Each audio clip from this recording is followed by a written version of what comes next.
pemirsa, kalau fungsi ginjal kita bisa memeriksa apa yang seharusnya tidak dikeluarkan oleh ginjal. Contohnya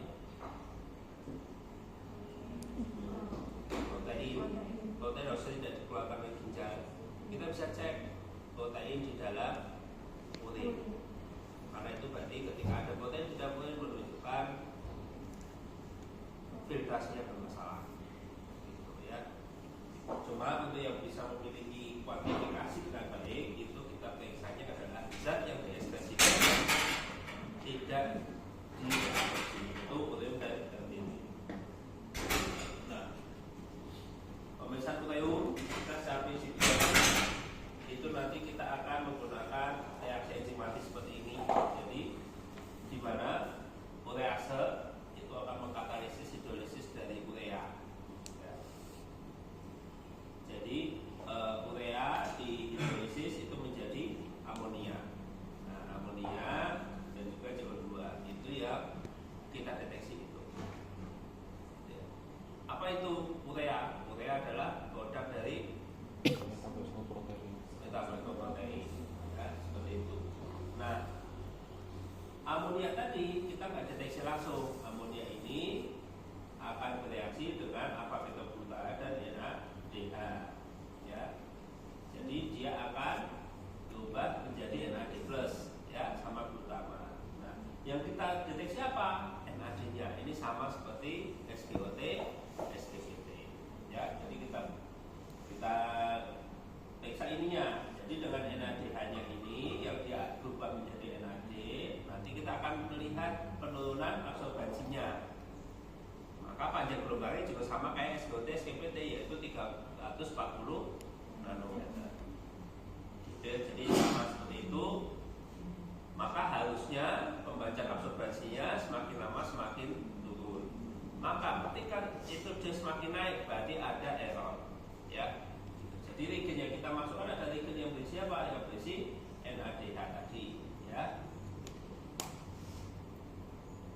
Nanti dia akan prosedurnya seperti ini, ya. Kita akan melakukan ini pada sampel pasien dan juga pada sampel kalian.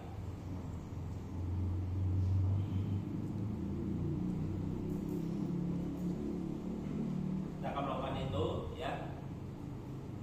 Ada modifikasi di prosedur untuk yang ureumnya kita sesuaikan supaya hasilnya nanti keluar. Nanti dibantu sama Mas Dani, ya. Gitu. Terus kemudian untuk yang otomatis kita juga akan cek. Nanti kita menggunakan alat TC200 tadi, ya. Kita akan uji. Kalau pakai alat itu kan kemarin pengalaman kita gampang, ya. Tinggal klik-klik, ya kan. Nah, cuma ini nanti jadi kita bandingkan bagaimana hasil yang di ureum yang di alat dengan yang di secara manual. Ini ya normalnya seperti ini. Nah, kemudian untuk pemeriksaan kreatinin juga sama sifatnya, dia dikeluarkan dan tidak diabsorpsi kembali. Nah, itu cuma ada poinnya bahwasanya kreatinin itu juga dihasilkan oleh muscle, ya. Jadi kreatinin nanti sangat dipengaruhi oleh aktivitas. Maka nanti yang menjadi subjek dicatat dia punya aktivitas olahraga tidak sebelum disiplin, ya, seperti itu. Kemudian juga ada ya malnutrisi, ya, atau bakat dari otot karena malnutrisinya. Ada nggak yang di sini yang mungkin nggak makan berhari-hari? Nah, itu malnutrisi. Itu nanti menyebabkan pembakaran otot itu meningkatkan kreatinin. Ya. Kita untuk pemeriksaan kreatinin menggunakan reaksi Jave namanya, ya. Jadi reaksi ini bahwasanya pada kondisi alkalin, jadi pH-nya tinggi, ya, alkalinnya, kreatinin akan bereaksi dengan asam nitrat membentuk kompleks berwarna orange kemerahan. Nah, ini sudah karena dia sudah berwarna, kalau kita pakai spektrofotometer kita sudah langsung bisa mendeteksi. Ya, spektrofotometer kan kita mendeteksi berdasarkan warna. Kalau dia sudah pakai spektro, langsung ketahuan bahwa banyaknya perubahan ini dia akan menunjukkan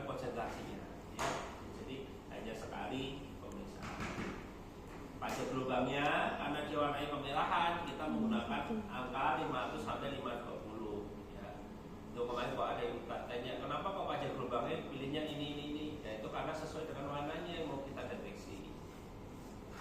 Ya, kan tadi apa? Orange kemerahan ya. Orange kemerahan berarti dia menggunakan panjang gelombang yang tinggi ya, yang atas gitu. Seperti urutan Mexico Hibinio ya. Kalau kita mau pakai yang dia warnanya keunguan berarti yang pendek ya, di panjang gelombang yang lebih pendek. Seperti itu ya. Nah, kemudian nanti kita cek manualnya dengan seperti itu dengan spektrum ya. Kemudian nanti kita kalau ada rumus seperti ini maksudnya gimana ya? Delta absorbansi ini adalah absorbansi 2 dikali 1, maksudnya apa? 2 itu yang mana? Jadi prinsip menggunakan spektrum itu adalah kita harus mengukur kadar yang menyebabkan dia berubah warna. Kan itu tujuannya.